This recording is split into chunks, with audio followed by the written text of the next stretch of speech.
Hello, one and all, and welcome to the Damage Report. I am John Arillo, very excited today for our Friday show, especially because we're mixing it up today on Friday. Instead of Brett, who joined us earlier in the week on Wednesday, we were very lucky to be joined by Viviana Vigil. Viviana, welcome back to the show. Hi, everyone. It's so good to be back on this very hot Friday. Happy Friday, everyone. It is a hot Friday. I am still filming at home doing a shed show, and there's no AC in here or anything. So I sweated out the last episode. I'm a little bit worried about how glistening I might be by the end of this one. So stay tuned to find out about that. But excited for a rundown as well, because as we always do on Fridays, we're to be throwing away our garbage people of the week. Viviana, have you ever participated in a garbage people before? Once or twice, yes. Once or twice, I'm very geared up about my garbage person. You got a good one? I think so. Okay. Or a bad one, right? Well, good and bad. I'm gonna warn everyone. Mine is, so normally on Garbage People, we go, it's a little bit humorous. No, my person's really, really bad, like really bad, but there's a reason. So that's how we're gonna close out the 90 minutes. So definitely stay tuned for that. But throughout this show, we got a lot to talk about. We got to give you a little bit more updated information about the confirmation of Ketanji Brown Jackson to the Supreme Court, some terrible breaking news out of Ukraine, as well as a little bit of good news too. You got some good news, you got some bad news, and just a lot of ridiculous stuff going on. We're gonna get to dunk on Devin Nunes, so you know that's gonna be a lot of fun. But with all that said, the algorithm is terrible and notifications don't work. So if you're on a platform that has liking, feel free to do that. That'd be great. And with all that said, Viviana, you ready to do this thing? I'm ready. Go for it, John. Okay, let's jump into this video.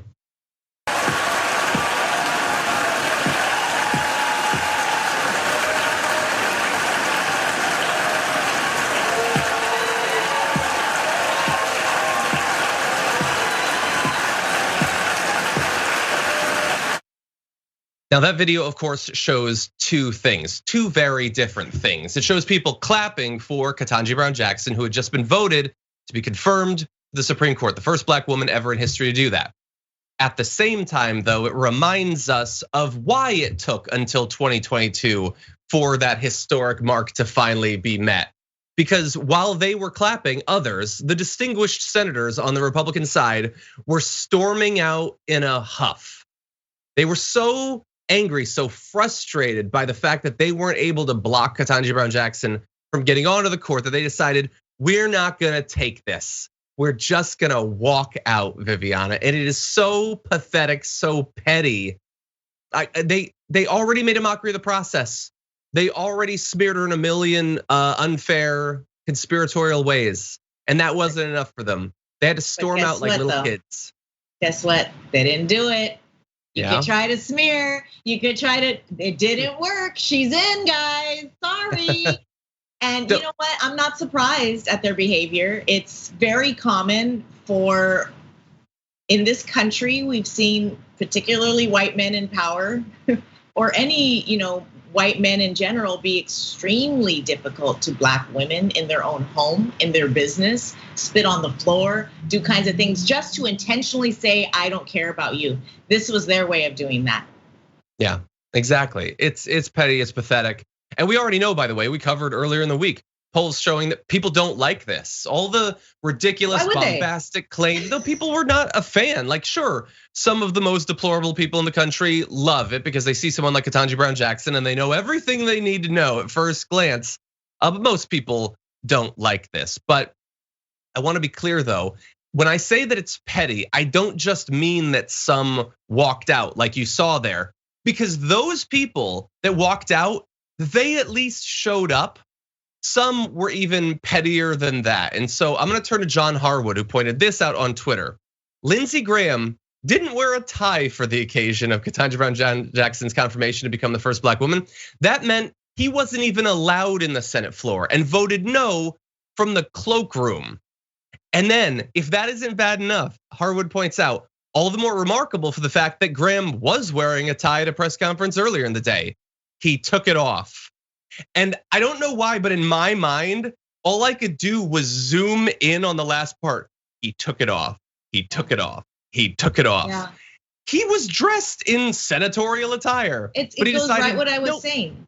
intentionally disrespecting her, making an effort to not tip his hat, so to speak, right? He took off his hat. This is something that has happened to Black people and Black women in particular in this country, and on a day that we should all be celebrating. And I know women across the country should be celebrating that there's another woman on the Supreme Court. We need her. This is a very important day. And he did everything he could do to not wipe his shoes before he went in her house. Just disrespect. And he's a Southern guy, right? Oh yeah. It's supposed to be high class. Right? No, he knows how to disrespect somebody. He's been taught. Exactly. They teach you in the South how to be disrespectful too.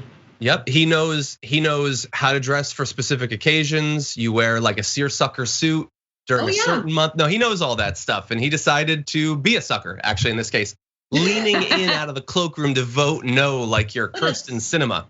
But anyway, Jen Psaki was asked about the fact that some of these petulant children stormed out, and here's what she had to say. It tells us that Senator Rand Paul cast his vote from the GOP cloakroom. He was in casual clothes without a suit jacket or tie, so unable to come onto the floor. The reports, I think, 2 other Republican senators may have done similar.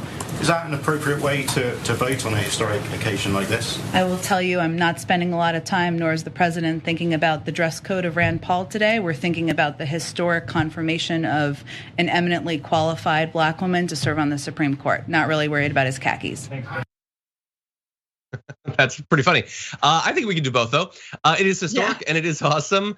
And it's also incredibly petty. By the way, people are saying in the chat, like, why do they have to wear ties? No, I'm all the way with you. I think that the dress code is pretty ridiculous. It's not the point. It's that he knows what the dress code is. That's the point. He purposefully couldn't come in because of the dress code because he took it off. He sleeps in a tie. It takes special effort for him to not have one on, and that is of course. I think there was a little bit of a Freudian slip right now when you said he took it off. I bet it is a clip-on. I bet.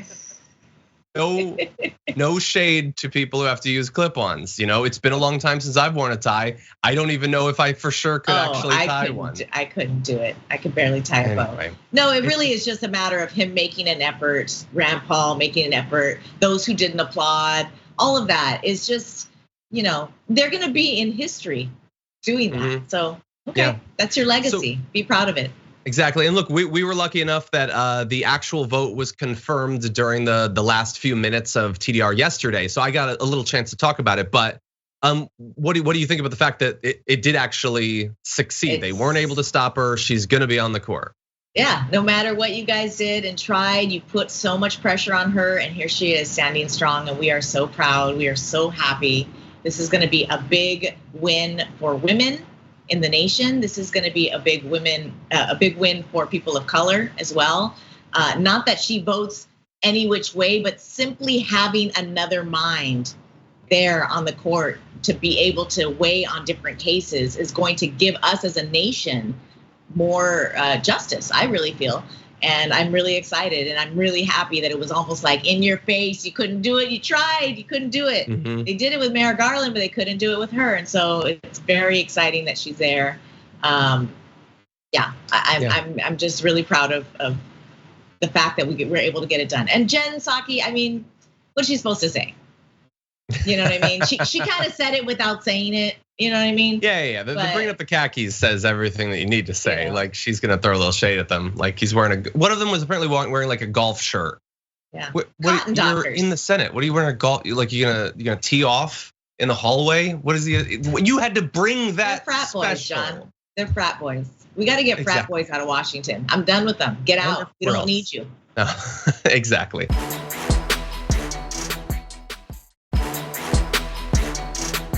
In an interview with Mitch McConnell this morning in which Swan asked McConnell whether if the Republicans should take the Senate in the midterm elections and another vacancy should occur while this president is still in office, whether a Republican-controlled Senate would hold a hearing on another Biden nominee. He refused to answer that question. Do you have a response to that? What do you think it says about the health of our constitutional system?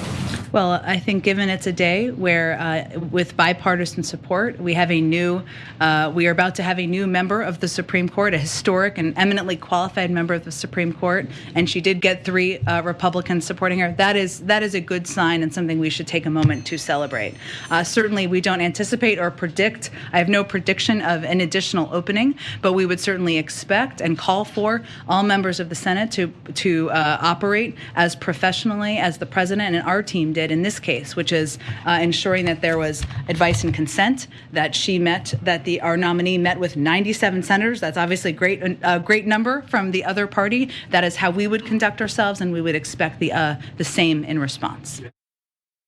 And so, yes, as the reporter asked, Mitch McConnell, speaking with Jonathan Swan just yesterday, said he couldn't confirm or deny whether, if the Republicans take over, as it's expected that they will later on today in the Senate, that if the next day there was an opening and you had 4 years of or 2 additional years of Biden at that point, he would confirm that there would ever be a hearing on literally any candidate, no matter how moderate, no matter how qualified, no matter how many of the Republicans had already voted for them. Viviana, he would not confirm that there would ever be nomination hearings in a Republican Senate with a Democratic president, which is honest at the very least. Honest, but also, isn't that your job? Isn't that what you're supposed to do? Isn't that part of why you're there? So you're just what if you went into work and you're like, you know what, I'm not gonna do it. I can't confirm or deny that I'll do it. How long would you stay at that job? I mean, this is what the problem with politics is people think that they can just not do their job because they want to weigh it and their pockets lying here or there or the other place. It's embarrassing. If you're going to go up there and say it, I mean, we've seen them do it before. Am I surprised? No. Yeah, look, it's important that we make sure that people know that this is the least surprising thing ever. I mean, look, in a meta sense, it's so absurd, so unacceptable that I guess you could be surprised, at least briefly, but it's consistent with what Mitch McConnell has said before. I mean, this is what they did to Merrick Garland. He set up a very clear standard about, no, it's just that it's in the last year and the people should be able to weigh in. It's in the last 4 years of the presidency. We don't have enough time. It's in the last 100 years of human civilization. There's no time. The next species should be able to weigh in. The intelligent bunnies that will come after. Look at how fast they got Kavanaugh in there. Kavanaugh was slippery. He just slipped right in. Exactly. And so 1 year wasn't enough time for Merrick Garland. 30 days was more than enough time for Amy Coney Barrett. And now 2 years. And the thing is, we all need to be prepared for that. I want everyone out there watching this to do whatever it is that you can to avoid the situation we're talking about, which I think the road for that goes through supporting great progressives in the primaries that are still ongoing. That gives us then progressive candidates in the general. It gives us the best chance possible of winning those races. Yes. But also we have to endlessly pressure Biden and the Democrats to, I don't know, do something between now and November, because one of the reasons it seems so sure at this point that Mitch McConnell will be the majority leader again, or at least some right-wing ghoul will be, is we're looking at months and months of what's supposed to be the best news. That maybe come September 1st, they once again extend the student loan debt payment pause. Is that supposed to be the thing that gets everybody fired up to vote? Because I know what you're gonna have on the other side. You're gonna have a couple more months of insane transphobia mobilizing them, anti-abortion fervor, all of that sort of stuff coming from the right. They're gonna be fired up to vote. What is going to get our side excited to come out there on November? That's the job that I will share and give to ourselves as progressives, is that we need to talk to people around us and not let fatalism take over, not let people get totally burned out by this whole process, recognizing how heavy that boot is on our neck.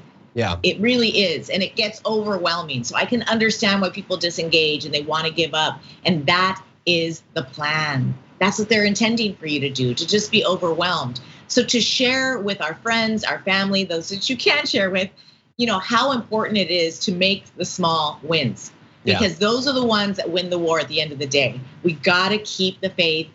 Theoretically, I'm not a religious nut, but we got to be able to have faith in the fact that we can get those small wins. We've had a lot of progress over the years 5 steps back, 2 steps forward, but we got to keep moving forward. And I think that's the hard thing, is to stay strong. It's what Ketanji, it's what she said, persevere. We got to persevere through this time. I mean, this is when we have to show our true colors as being for the people, because we can't give up. Exactly. Look, and there's a lot of people who have, let's say, maybe shows that look kind of like this, that are trying to seduce you over to basically a complete apathy. It may be cloaked by something else, but it is taking yourself out of politics. And now it's all just, you're the guys up in the seats heckling at politics. This thing that we're involved in, that is just a game to be criticized. It's not a thing to be a part of. It's just fun. It's just entertainment. But that works for the person leading that cult effectively. They'll do just fine. And it's easy to seem smart when you're like that. It's all bull, it's all this, and now you're a genius because everything's just fake, right? Yeah. So you'll feel better. You won't be any better off. And so here's the thing, let's acknowledge something. We're in a period right now that is in some ways similar to, I'll say, like the second term of Obama, where we had a couple of years where it was abundantly clear that he is not going to be the candidate he campaigned that he was going to be. And so now, what are we supposed to do? We know that we're in a fight, but it's not a fight that feels great, like a fight to get Bernie elected, a fight to take Trump out of office. It doesn't feel as satisfying in some ways, but I don't want you to miss that those fights are coming. And what I want is for us to be in the best possible position when we get to them. And that involves not sitting it out right now, because sure, like helping Biden to stay in power doesn't feel satisfying to a leftist necessarily, but getting awesome progressives elected along the way certainly should be.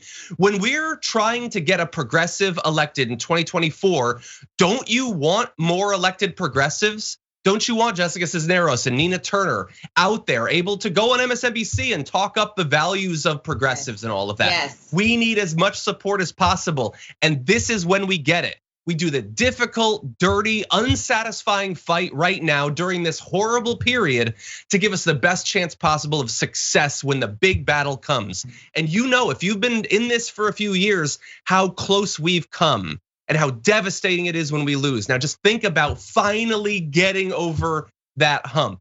And this is the background work that we need to do to make sure that that happens. And keep in mind that the people are tired. They need local leaders. They do believe in progressive ideals, and they have had a little taste of it with the pandemic relief and some of those little crumbs that they gave us. We see that it's possible. You have progressive leaders willing to take care of their communities. That's what we need to know, that the people are ready for that, and just got to keep. You're right on it, John. And I really hope that we can get through it, because this is going to be a very, very tough election cycle. Yeah, and by the way, like we try to do, we bring on some people who are running, for instance, in state legislatures, but even we don't do nearly enough of it, because you have an opportunity in these midterms, not just to vote for senators and congresspeople and all that, but for your state reps, your state senators and all that. And you might think, well, come on, that's not like exciting or whatever. Do you realize how high stakes those elections are? Huge. What have we been doing for the past year? Talking about down to school board, John. School boards are one of the most contentious races. I mean, we talk about critical race theory in school. We talk about, LGBTQI rights in school and education. It happens in that microcosm, right? And that's why it is so important to get involved locally. If you guys are passionate, run. Yeah. Support candidates that you are passionate about, and it grows exponentially. I mean, we have a future to think about, and it is tough. The climate crisis, we have, education being attacked, we have books being banned. I mean, we have abortion being banned. We have a lot of stuff that we have to protect our children from. And, I don't have children myself, but as a former social worker, I always claim all children are my children. That's how I see it. Yeah, and if somehow you've made it to this point, you don't think that it's particularly high stakes, the Republicans understand. You're probably a 1%er at this point. That's also true, but no. But you can't. You look at what's been happening in Texas and Idaho and Missouri and Florida and Tennessee and like all these states now. They get how powerful local government, state government is, and they are using. New Mexico just did. New Mexico has free college for everybody. And it's been like that for a while. And now it's like a real thing happening. I mean, that can be a reality across the nation. Exactly. And by the way, the National Democratic leadership, they haven't gotten this for 15 years. Like we cannot trust them to put the resources and attention needed into this. But thankfully, the resources needed are lower than at other levels. It is a force multiplier on what you can achieve if you get involved, and if you get involved in organizations that do prioritize these. So don't forget about that.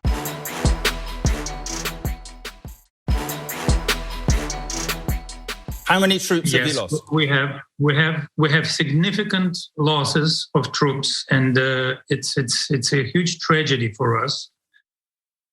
Okay, so that is Dmitry Peskov, a top spokesman for Vladimir Putin, admitting there in an interview with a reporter for Sky News that Russia has lost a lot of troops, thousands of them. But what you might not see going around is a section that unfortunately is so scattered and disparate that we can't show you the video, but the reporter there starts to go through a particular interaction between armored vehicles on the Russian side and a Ukrainian civilian live in that conversation with Dmitry Peskov. We're gonna show you a screenshot right now of what it looked like. They used surveillance footage and geolocation and satellite imagery to show you the path of a Ukrainian woman riding a bicycle, going down a road. Then they identify those armored vehicles. They show the armored vehicles shooting. They show a plume of debris at the last known spot of the Ukrainian woman. And then they show the actual video footage of people touring the devastation, the massacre there, and showing the woman dead at her bicycle. And Dmitry Peskov says, I'm sorry, I'm gonna need you to be more specific. How do you know that those are our ATVs? How do you know that they fired even though we're watching the footage live? So they have been denying the massacres, denying the intentional murder of civilians. And even when a frame by frame breakdown of the murder of an innocent woman is pushed into their face, of course, Viviana, they still have to pretend that they had nothing to do with it. And he says, we deny that Russian military could have something in common with these atrocities and with the bodies shown in Bucha, even though it's being mapped out, indisputable, undeniable proof. It's horrific, John. It's horrific. And we've seen these tactics used before by other countries and by Russia themselves. And so it's not surprising, although it never gets easier to digest. It's horrible to see, horrible to think about. My heart really goes to everybody that is suffering, that is attached. I mean, people who have family there who don't even know if they're gonna see their family again, if they're gonna be alive tomorrow. The children, I mean, it's been just incessant, and the lies don't stop. Oh, we're pulling back our troops. Oh, we're not doing anything. Oh, well then who is this? What is going on then? Really? We're supposed to believe this? I mean, the gaslighting is unbelievable. Yeah, and unfortunately there have been way too many people. Like, look, the fact that a spokesman for Vladimir Putin is, running cover for them, lying, talking about false flags and all that, that's not gonna surprise anyone. But there were a lot of people in the wake of Bucha who weren't content to just say, hey, let's give it a little bit of time. Let's make sure that enough independent journalists have had time to look into this, because there's misinformation on all sides and battles. No, they weren't satisfied with that. It was, this looks really bad for Russia, so I don't believe that could possibly be true. And look, it's been days now. We know even more about what happened in Bucha, not just the intentional killing of civilians, but the executions, like they were, their hands tied behind their backs, killed in the hundreds. And now we're finding out that there are other cities that the Russians have been pushed out of where there were worse massacres than in Bucha. That was unfortunately just a disgusting, horrific taste of what's apparently being done. And in that interview, and I couldn't stop watching Peskov being questioned there, he talked about the Russian forces moving out of places like near Kyiv and saying, like, this is a good faith measure. This is us engaging with diplomacy, as he denies the intentional continued murder of civilians. He wants the reporter for Sky News and by proxy the audience to give them credit for being humanitarians. Well, we know that the Russian government doesn't allow you to speak the truth and will control the information that you disseminate. So I don't know what sort of knife is at the back of Peskov, but if he has any conscience at all, he's not sleeping at night. That's for sure. Yeah, 100%. Well, unfortunately, as bad as that is, we also have to talk about the breaking news.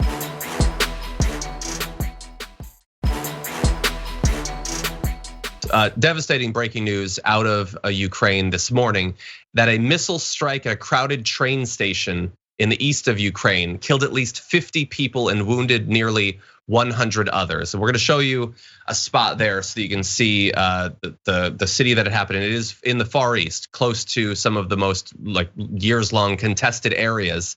And I need you to understand that as devastating as the numbers already are, this is the immediate aftermath of this attack.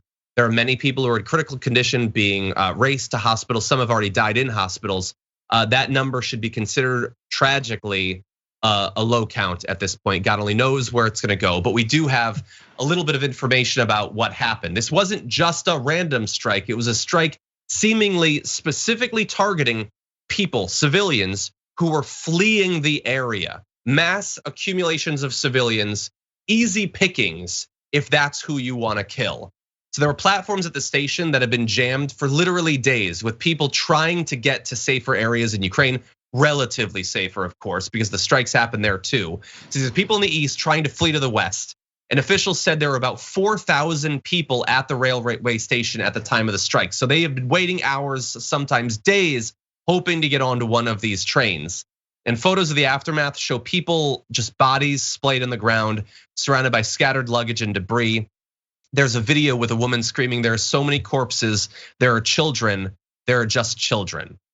And Volodymyr Zelensky, the president of Ukraine, responded to this most recent intentional targeting of civilians, saying they have not abandoned their methods, lacking the strength and courage to fight with us on the battlefield. They are cynically destroying the civilian population.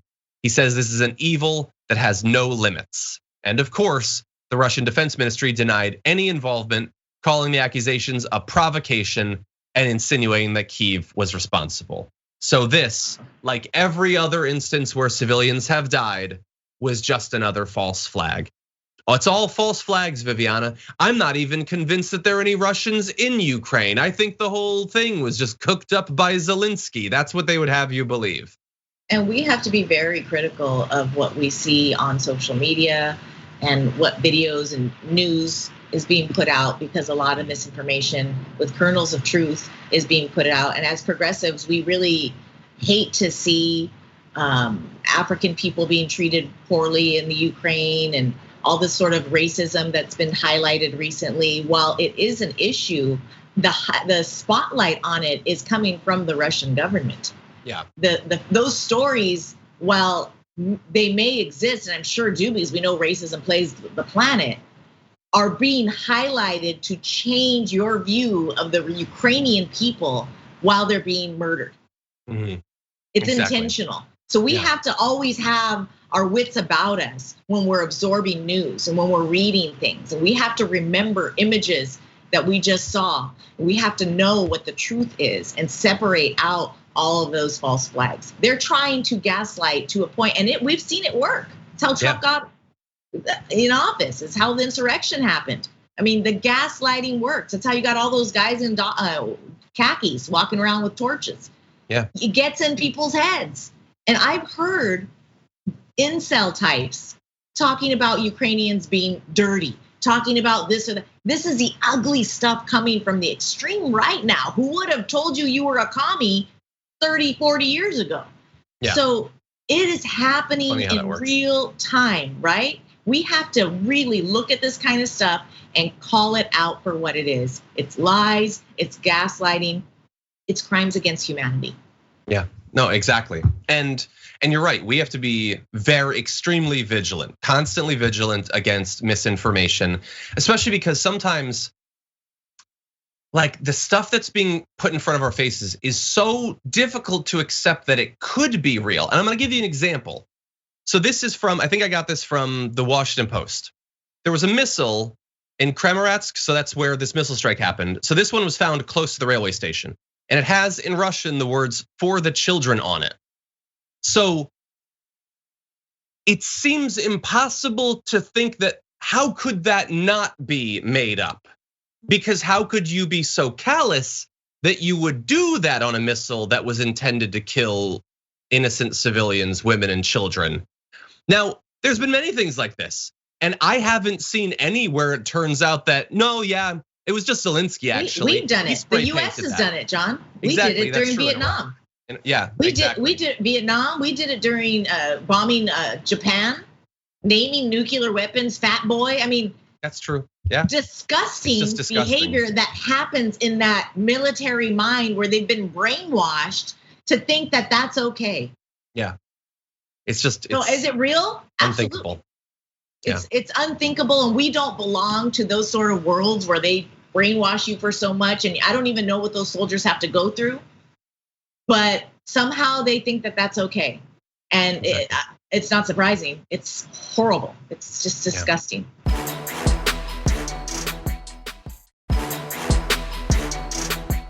How many troops have you lost? We have significant losses of troops, and it's a huge tragedy for us.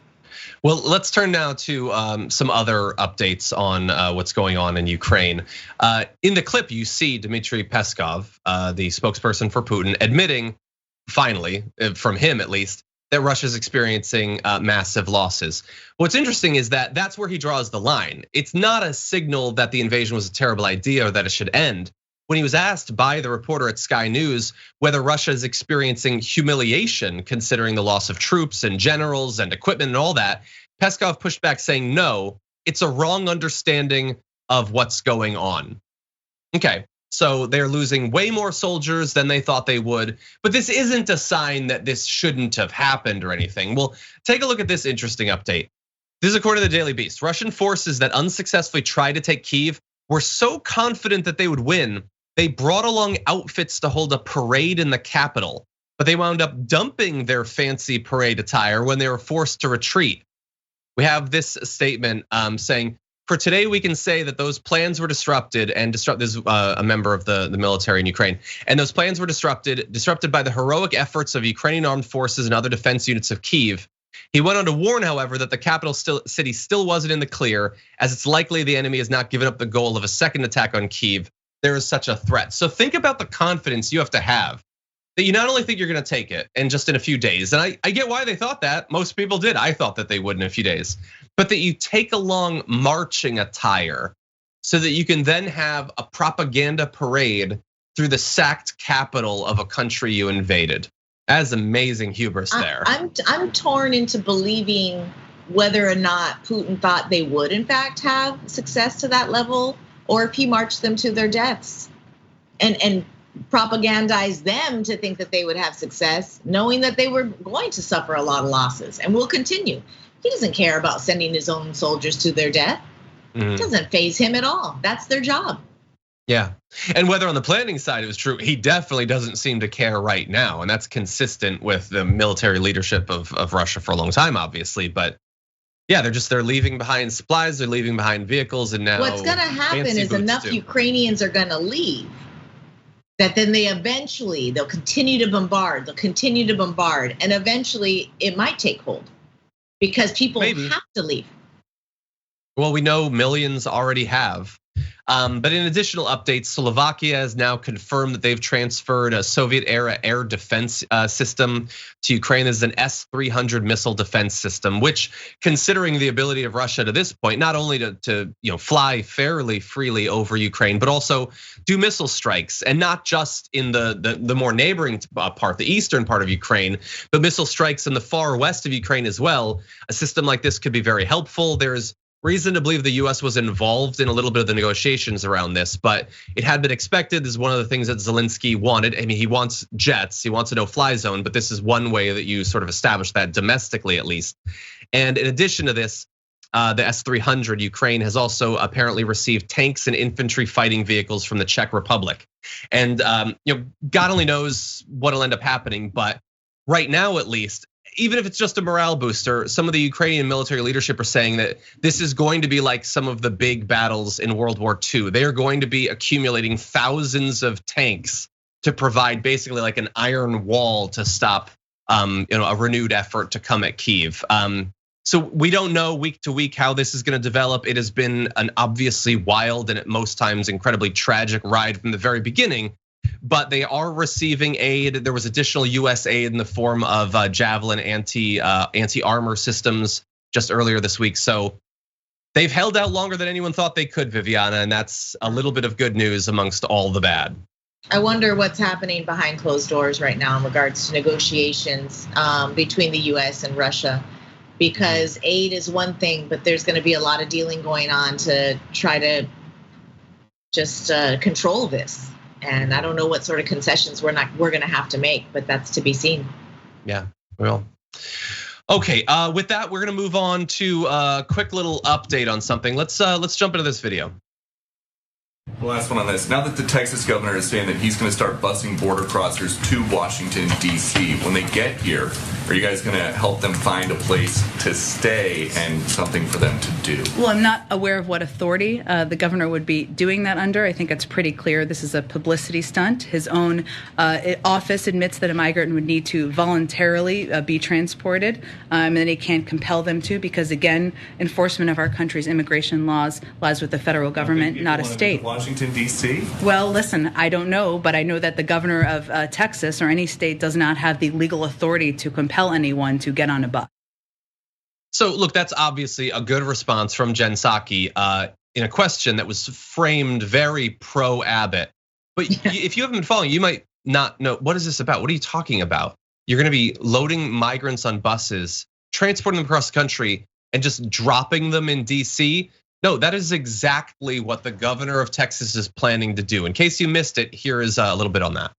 Of illegal immigrants who are being dropped off by the Biden administration. Texas is providing charter buses to send these illegal immigrants who have been dropped off by the Biden administration to Washington, D.C. We are sending them to the United States Capitol, where the Biden administration will be able to more immediately address the needs of the people that they are allowing to come across our border.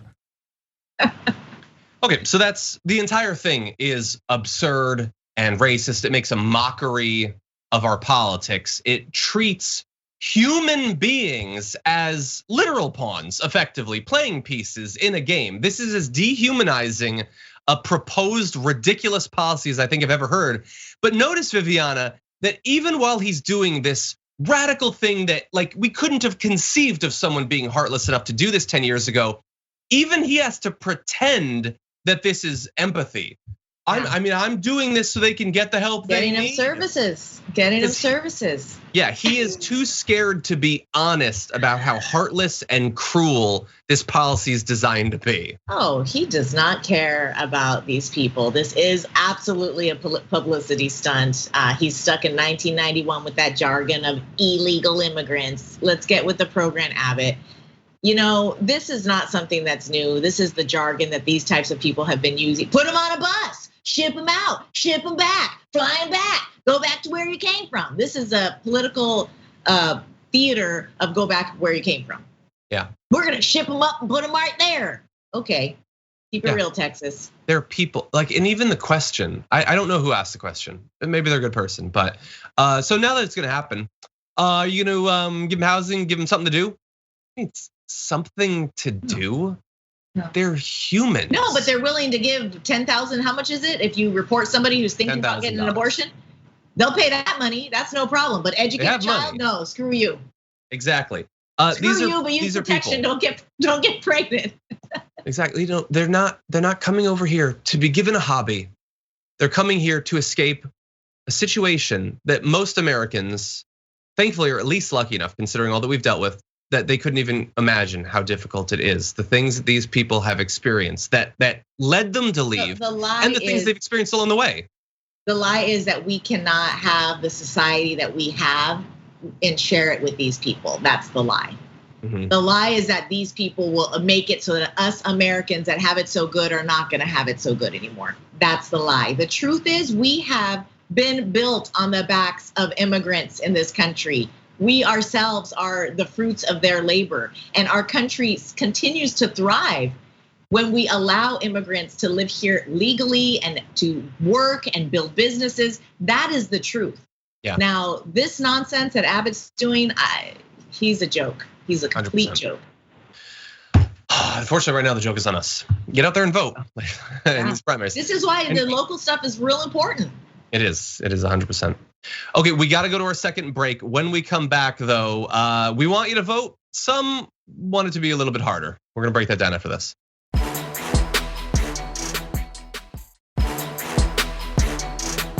Everyone is wanting to make it as easy as possible and kind of appeal to the lowest common denominator of the easiest way to get as many people registered as possible.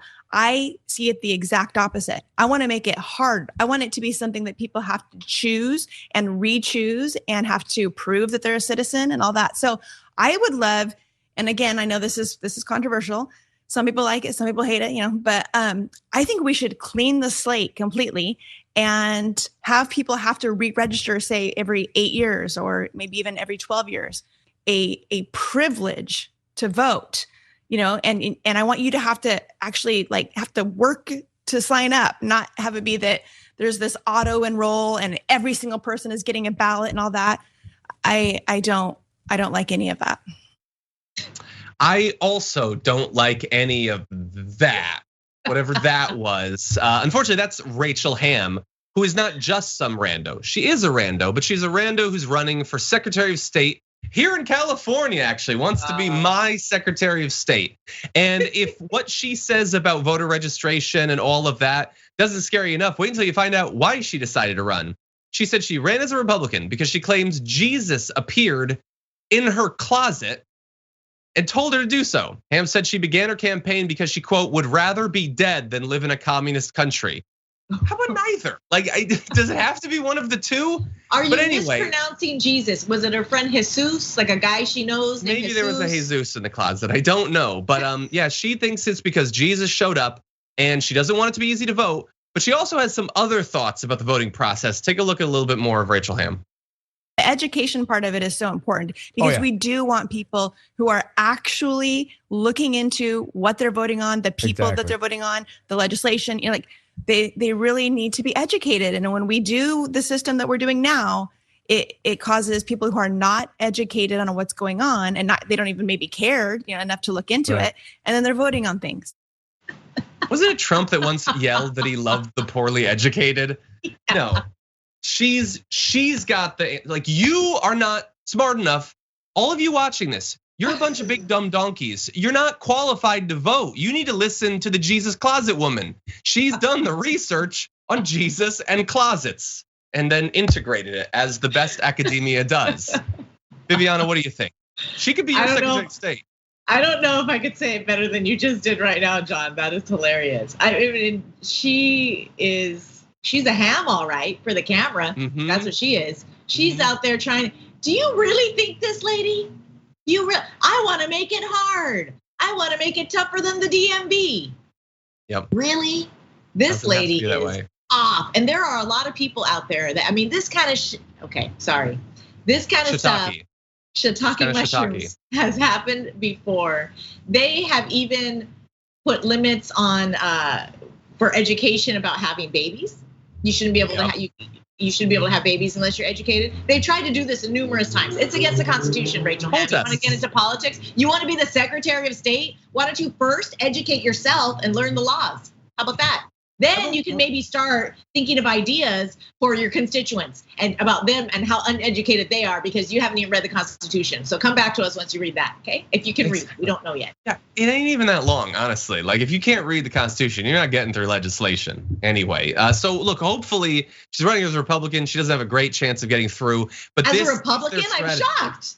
Exactly. As a Republican? So there's not a great chance that she's going to end up being the Secretary of State. And thank God, because they've already done this in a number of different states, the things she would want to do. They don't want you to be able to vote. So just to give you an idea, in Texas voters in the March primary, we now know exactly what effect their most recent laws had.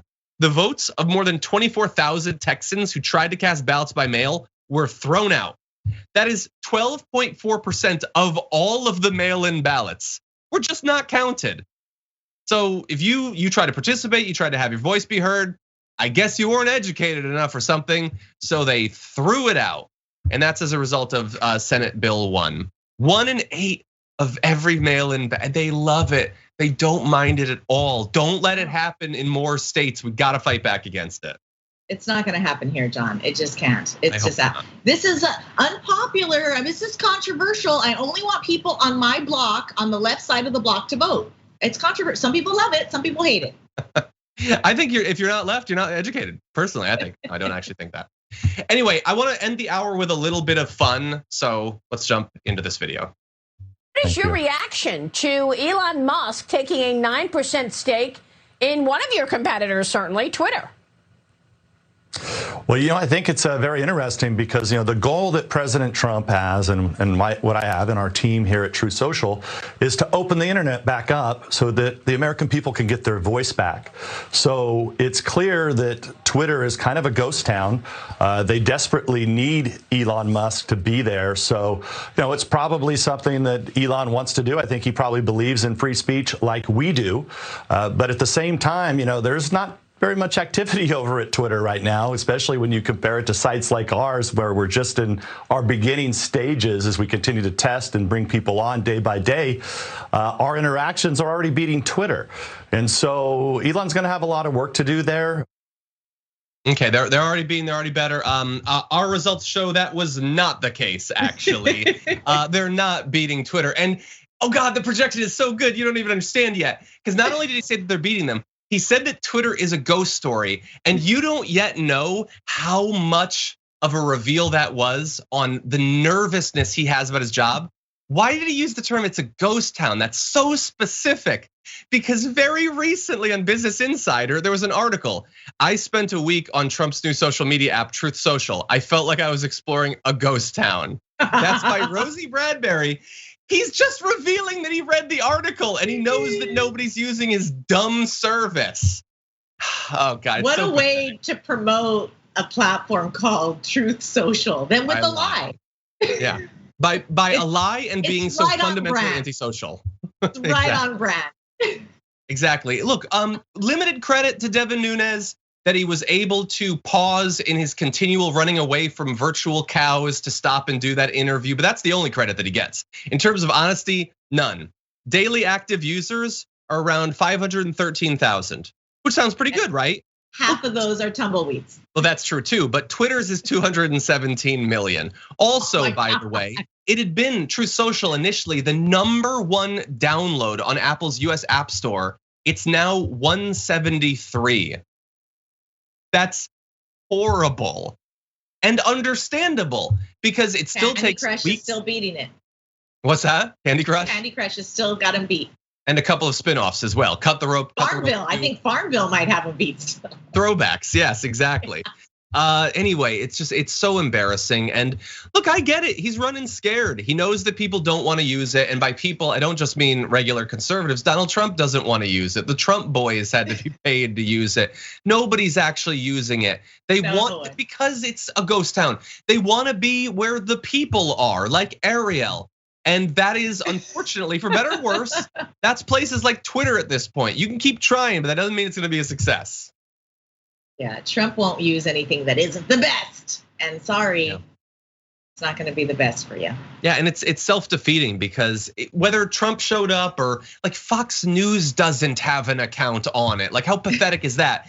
And even if they fixed all these problems, it would never be as big as Twitter, but it could be bigger than it is. Isn't that enough? I mean, Trump isn't the president anymore. Isn't that enough, Trump? Just give it a try, buddy. You're making Devin Nunes look even more ridiculous than usual. Nunes and Peskov, you need to get together and just cry into their tea or something because they're being forced to say lies. Exactly. That is unfortunately all the time we have for first hour. Thank you for those on the podcast and linear platforms. If you're on Twitch or YouTube with the members app, we got a lot more. So don't go anywhere. Viv and I will be back in just a few. Okay, let's see. Richard O says, I pitch and moan a lot about your show, but doesn't stop it being the strongest progressive show available. Keep up the great work, John. Thank you. What are his complaints? Look, there are certainly things to complain about the show. You don't know how much I love that. Like, obviously I love, people who heart and soul love everything that we do. That's great too, but if you really like it, but you can also identify the things that need to be better about it, that's awesome. I love that combination. And thank you, Richard, for being with us.